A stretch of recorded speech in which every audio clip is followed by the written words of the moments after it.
Now, one of the things that we've absolutely praised over the last few years is the number of ever-growing Asian games, games from the East that are absolutely taking over the video game industry. As we know it, AAA slop has been on the decline. You had games like Star Wars Outlaws, Skull and Bones, just what else? Concord. Jesus, it's just a barrage of slop coming out from AAA. But then Korea, whichever one of the Koreas, forgive me, whichever one of the Koreas, China, Japan has been delivering banger after banger after banger, and all the Western garbage has just been getting, you know, just taking back shots. You know what I'm saying? Just absolutely getting destroyed. And you had games like Black Myth Wukong. You had games like Stellar Blade. You know what I'm saying? Of course, what Capcom always does. And so, because of these games, we've been kind of living it up. You know what I'm saying? And I'll even throw Clear Up. They're not Asian, but I'll throw Clear Obscure Expedition 33 in there. But we've been living it up due to these Asian. We got more coming out, right? Phantom Blade Zero, some shit like that. We got some other stuff coming out. Guys, we've been eating good. But one of the games that, I won't say set the industry on fire, but absolutely delivered on this promise of a Souls-like was WuChang Fallen Feathers. Okay, when it came out, it did great. As a matter of fact, if we go and look at the Steam chart numbers, we know that this game,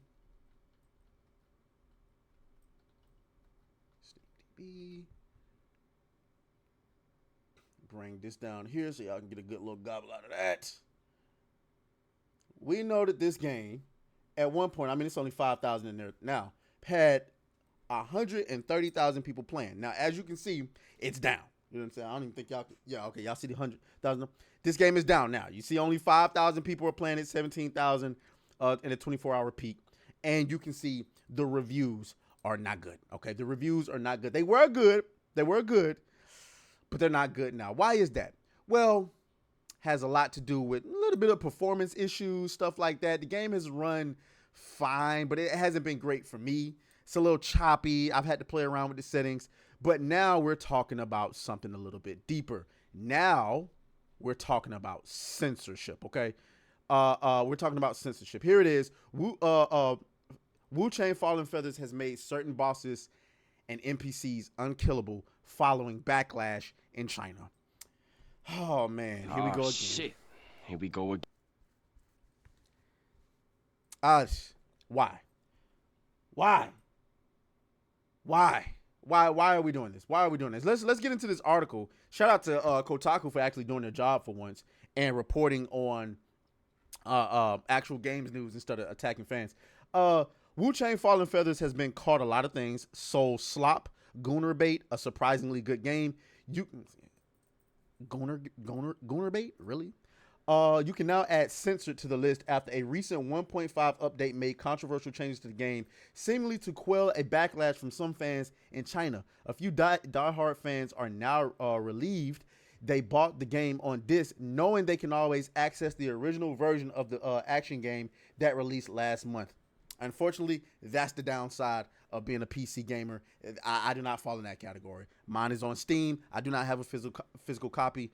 And, that's one of the things that's starting to make me like, you know what I'm saying? Maybe miss my Xbox. My little brother has my Xbox. I gave my PS5 away. I'm sorry. It is what it is. I don't use them. But now, like, I'm like, I don't know. Like, if this is going to be the future where you can release a game and I'm like, oh my God, it's such a good game. And then you just out of nowhere decide to patch the game and take all of the things I like out of it. Taking things out of the game and putting things in the game that I never signed up for, right? The newest patch arrived earlier this week and made a bunch of changes, okay? Most of which seemed innocuous enough. Yes, I know the word innocuous. Go fuck yourself, all right? Some were enthusiastically welcome, like a sped up healing animation, the ability to cancel out a recovery animation by dodging, and improved iframes when recovering from getting knocked down. Other changes were more ominous than they first appeared. Added dialogues for some NPCs to complete some plots. We will further optimize the exhaustion animations in the future to improve the plot performance. What was developer Lindsay talking about? It soon became clear. As shared on social media by Souls aficionado, yes, I know that word too. All right, an early advocate for WuChang, Lance McDonald. What they mean is they made it so you can no longer kill any historically significant bosses or NPCs, and instead they just get exhausted and relax after the fight and talk to you, laughing my ass off.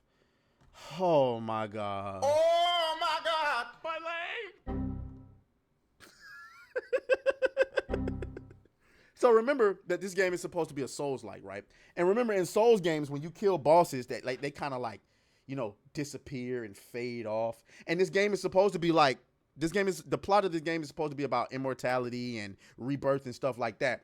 And so a lot of these bosses, their entire motivation is, you know, the pursuit of immortality. I mean, I don't know about you, but what is the point of stopping somebody from chasing immortality if when you defeat them, they don't die? I don't know about you. I don't know about you, but that kind of doesn't make any sense. But you know, y'all tell me. I don't know. You know what I'm saying? Maybe we'll just hit them with some black girl magic. You know what I'm saying? Let's keep going. Historical figures that previously died within the fiction of the game, like I'm not gonna try to pronounce those names, now live on. Okay. Yep, the game isn't even officially released in China. It doesn't have a publishing license. Too much of its content goes against what's allowed to be depicted in games in China anyway. Damn. People got mad you can kill the late stage Ming Dynasty Dragon Emperor in game, but he was literally dead by this point in history, and you can kill a horrific zombie version of him to stop his resurrection. Anyone offended by that is wild, and having him survive now ruins the plot. And well, let me continue. Like actual censorship due to pressure from Chinese players who were upset about being able to kill historically significant characters from the end of the Ming Dynasty. Crazy to see it. Players are reporting that the prey gesture has been removed that you previously learned from the Portuguese Christian character in the game. A series of Ming soldiers in the chapter 4 have also been changed to not fight the player, making a previously challenging section now a breeze to get through. Combined with some more general nerfs to enemy armor and various boss fights, players have been revolting against patch 1.5 on Steam and Reddit, where some have accused the WuChang subreddit mods of deleting complaints. After 80 hours on Steam, I pulled the trigger for console, one fan wrote. Long live WuChang 1.0. Some players are currently trying to roll back updates on Steam by editing files. And that I heard you can do. You can roll back the update, and I'm thinking that's probably going to be something I do because first of all, this game has been bending me over. I don't know why I'm having trouble. Like, I beat Sekiro for crying out loud, and I'm struggling with WuChang, but whatever. This is abhorrent in my opinion, but at the same time, as I always say, who are we to tell, you know, people from foreign countries what to be offended by and what not to be offended by? I do think that's some ass shit, though. You know what I'm saying? I think that's some garbage. I mean, wasn't there historical? I mean, I guess they were fictional. I mean, I don't know. I'm not going to pretend to know the most about Chinese culture. But, I mean, Black Myth Wukong didn't have an issue. What's the issue? What's the issue? Hey, man. Y'all got to tighten up over there. But this is what I'm talking about. They over there under that Chinese government, and we've been singing the praises of Eastern developers, but we forget there are downsides. Selling us this game at 60, 70, however many dollars it was, and then censoring it later is not going to be a long-term sustainable process or I forgot how whatever. It's not as long sustainable model. You get what I'm trying to say? You know what I'm saying? And quite frankly, y'all going to be in trouble. Y'all going to be in trouble. Y'all keep doing this. The East has a great opportunity to take over the gaming industry, and you're going to ruin it doing stuff like this. Let me know what you guys think down in the comments. As always, may the grift be with you. Oh, fuck you, fuck you, fuck you, fuck you.